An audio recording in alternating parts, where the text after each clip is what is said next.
चुनाव निशान छड़ी पर जाई, चुनाव छाप छड़ी पर जाई, दूसरे के कोई के वोट देवे का काम ना करे। बताओ सही की गलत? जोर से बोला सही की गलत? अब नीतीश जी और लालू जी मिलकर के बिहार में जातिगत जनगणना करेले हुआ। काल हम गोरखपुर में रहनी, गोरखपुर के पत्रकार पूछना हमसे कि ये बताइए कि बिहार में जातिगत जनगणना हो गया, इस पे आपकी क्या प्रतिक्रिया है? हमने पत्रकारों से कहा कि वो जातिगत जनगणना नहीं किए हैं, वो घोटाला किए हुए लोग हैं। कहे मतलब? हमने कहा कि लालू जी ने चारा घोटाला कर दिया, तेजस्वी जी ने क्या किया कि स्वास्थ्य में दवाई घोटाला कर दिया, कोई उपकरण घोटाला कर दिया।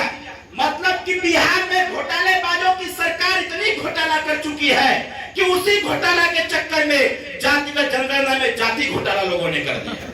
अब बताओ, यहाँ 40,000 पूरे बिहार के 38 जनपद से 38 जनपद का सर्वे हम लोगों के पास है, और पूरे 38 जनपदों का सर्वे जब इस जातिगत जनगणना ने करने का प्रयास किया तो पूरे बिहार में राजभर की संख्या पता है कितना बताइए हुआ?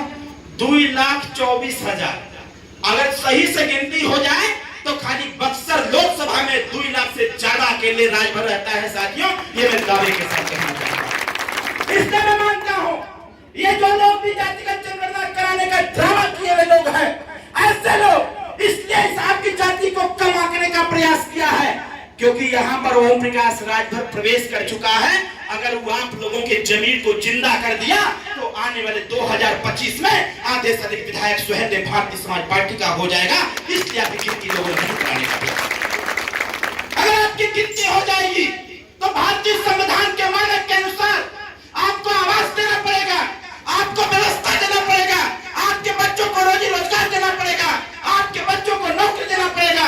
ये सारी चीजें आपको न मिले, इसलिए नीतीश जी और लालू जी दोनों लोग मिल करके आपकी संख्या को कम बताने का प्रयास किया कि जब इनकी संख्या कागज में कम रहेगा तो उसी प्रतिशत के अनुसार जब नौकरी आएगी तो नौकरी इनमें से कुछ लोगों को दिया जाएगा, बाकी सारे लोग खाली वह वाली कहावत कहिए कि यान के आटा यान के घी वो शंख बजावे।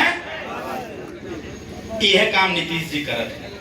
यही से हमने तय कर रहे जैसे देखा घरे में छोट लड़का हो ना, घर में छोट लड़का हुई हो ननका वाला, वो लड़का तब तक जब तक ना रोएला तब तक माता जी दूध होके ना पियावन। सही कथी गलत कहते ला?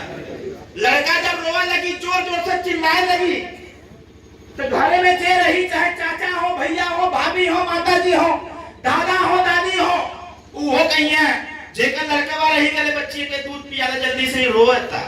लेकिन यहाँ हमने शांति से खाली हंसत है, शांत बैठे रहेला। आई नीतीश जी कहत हुआ, लालू जी तेजस्वी जी लोग मिल करके क्या करत हुआ? ये लोग आपस में बात करत हुआ कि लूट ले भैया लूट मचलबा ना रहे पछताए के, लूट ले भैया लूट मचलबा ना रहे पछताए के, आए गरीबन के मर गए पर इनके पिंडा पार पार के खाए।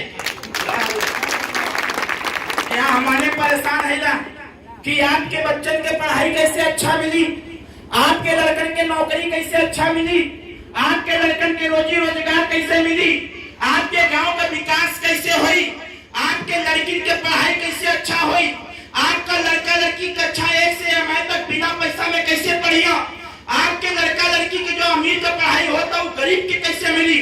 हमने इनमें परेशान है और नीतीश जी लालू जी उनका पार्टी मिल करके हमने का गणना कम कर दे बा कि जब थोड़ी थोड़ी रही है लोग तो ये लोग हल्ला ना मचाइए, हमने अपन चाप करके इनके हिस्सा लूटे थे। अरे बेईमानों, अगर 36% आबादी इस बिहार में अति पिछड़े का है तो मैं चुनौती देता हूं नीतीश जी को कि आने वाले 2025 के चुनाव में अगर 36% आबादी पिछड़े की दिखाया है आपने तो किसी राजभर के बेटे को मुख्यमंत्री के लिए डिप्यूट करने का काम करो, हम लोग खुद समर्थन करेंगे।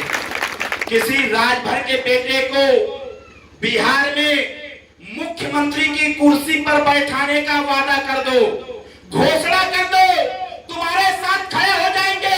अगर घोषणा नहीं करोगे तो ये मान लिया जाएगा कि 36% आबादी जो अति पिछड़े समाज की है इसको ये नीतीश और लालू और तेजस्वी मिलकर सिर्फ मूर्ख बनाने का कार्य कर रहे हैं। इसलिए मैं आपसे आग्रह करता हूं कि समझाओ आप उन लोगों को, जो आपके समकक्ष जातियां हैं, जितनी छोटी छोटी जातियां हैं, कमजोर और गरीब तबके के लोग हैं, उनको आप समझाइए, उनको आप बताइए कि देश में सिर्फ एक नेता ओम प्रकाश राजभर जो गरीबों के हिस्से की बात कर रहा है, और गरीबों के हिस्सेदारी के लिए उत्तर प्रदेश में कैबिनेट के मंत्री पद से इस्तीफा दे दिया था। अगर इस देश में कोई है साथियों तो उसका नाम ओम प्रकाश राजभर। इनका भी इतिहास है। इस देश में सबसे पहले अगर किसी ने गरीबों के हिस्सेदारी को लेकर के अगर इस्तीफा